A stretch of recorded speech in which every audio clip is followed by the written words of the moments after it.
shifting now, though, to what was the best game one, I think, of the first round. I mean, listen, I'm normally able to get the week off. I've obviously been in Orlando for the Disney College program.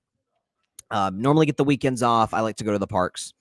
And I'm just sitting, I'm sitting eating dinner in Epcot, just like riveted by this game one finish between the Clippers and the Nuggets. Game two tonight, I'll try and upload my reaction to this before that game airs tonight. I think that's at 10 p.m. Eastern in Denver. But Nuggets win 112-110 in overtime.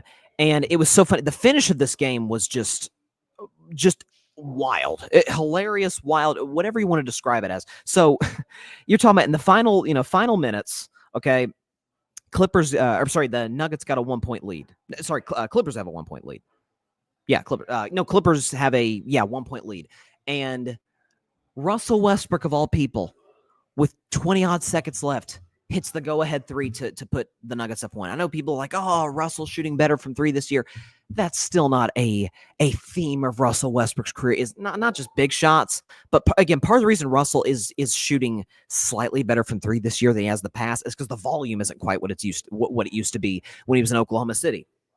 And so, but kudos to Russ. He makes the shot like, oh my gosh, this Russell just saved the day. He's the hero for the Nuggets. And then you turn around, and then James Harden makes a floating shot to tie the game. It's like, man, what is this, 2017? Those are the two leading vote getters for MVP that year. Westbrook won it. Harden came in second. I would have had it in reverse. Neither here nor there. But these two going at it like, Jokic who? Kawhi who? Like, look at these guys.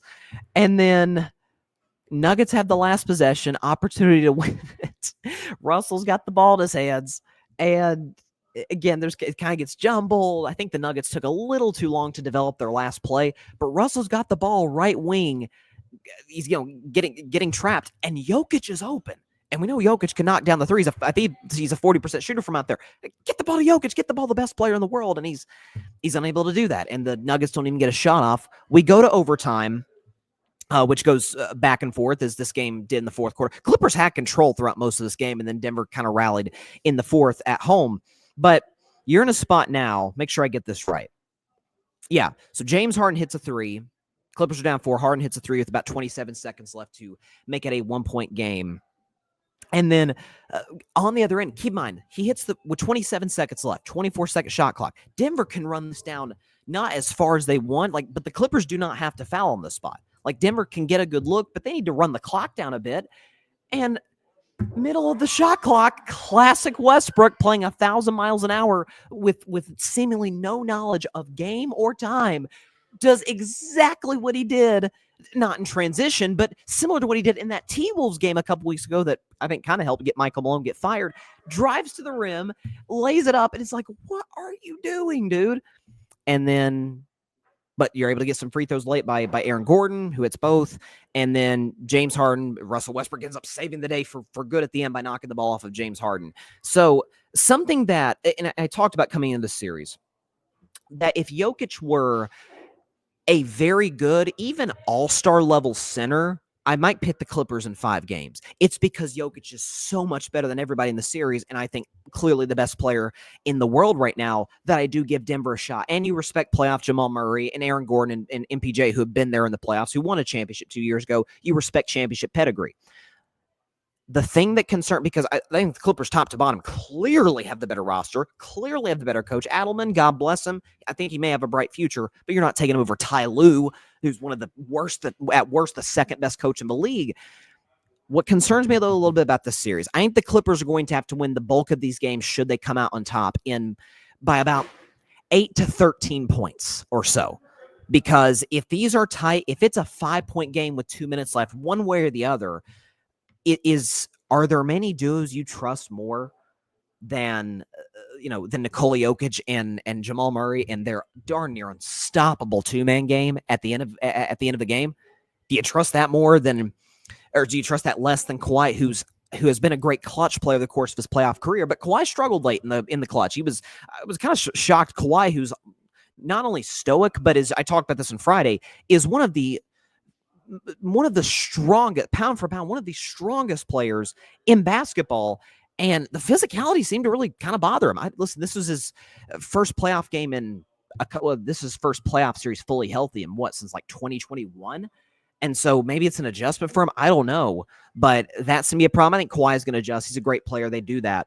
But there's a bit of a concern where Zubats was great. Harden, save for some moments, did play well.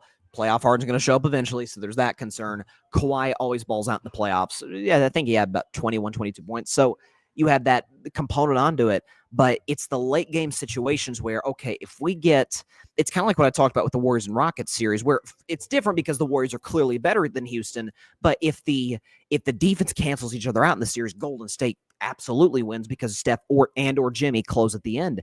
But if these are tight late, for as much as I think Kawhi is great in the clutch, as much as I certainly don't trust Harden, despite some of the big time shots late in this game one, I don't think there's first of all, I don't think there's a better two-man game in the NBA to begin with than Murray and Jokic. And certainly late in games, it's darn near unstoppable because Murray's great in the mid-range. Murray can get to the basket. We know he can shoot the three. Jokic can do everything. If Jokic gets the ball in double, I'm going to kick it out to Michael Porter Jr. I'm going to kick it to Christian Brown. I may kick it to Russell Westbrook from time to time if he's open for a three-point shot. I can float it. I can hit the mid-range. I can get to the back. Like, listen, the guy can do whatever he wants offensively. He's obviously a liability on the defensive end of the floor, which is why I think Zubats will have a big impact. But listen, that was a big-time win for Denver in game one. I think it would have been really tough for them to go on that rally and then lose in overtime, especially after they weren't even able to get a shot off at the end of regulation. But this is going to be, I think most people thought this would be the best series in the first round. And if game one's any indicator, it very well could be just that. But that is, listen, I still got the Clippers winning. I still think they're the better team. I think there's a good chance they respond in game two. But it's the late game situations that if you're a Clippers fan, all 13 of them, you kind of do just hold your breath a little bit. And you're like, man, Jokic and the Nuggets have done this a lot in the playoffs, and forget just the playoffs, but just from a basketball standpoint, even Ty Lue, who's one of the great strategizers in the NBA right now, I mean, what are you going to do to stop that? Like I said, if Jokic was not almost on a tier by himself right now as far as the best player in the league, I would have no problem at all even thinking twice about picking the Clippers. I still pick them, but there is the concern, when you get down to the late game situation. So great game one. Looking forward to game two tonight. The show's airing at 6, so the game tips off in, I guess, about 3.5 hours. So that'll be fun. And I think this will be a good series. I still got Clippers in 6, so I'm going to roll with that. Thanks so much for watching the show on YouTube, and be sure to go click that big red subscribe button and check out the other clips and full shows from Carving It Up Live, as well as our other incredible content creators here on the Grid Network.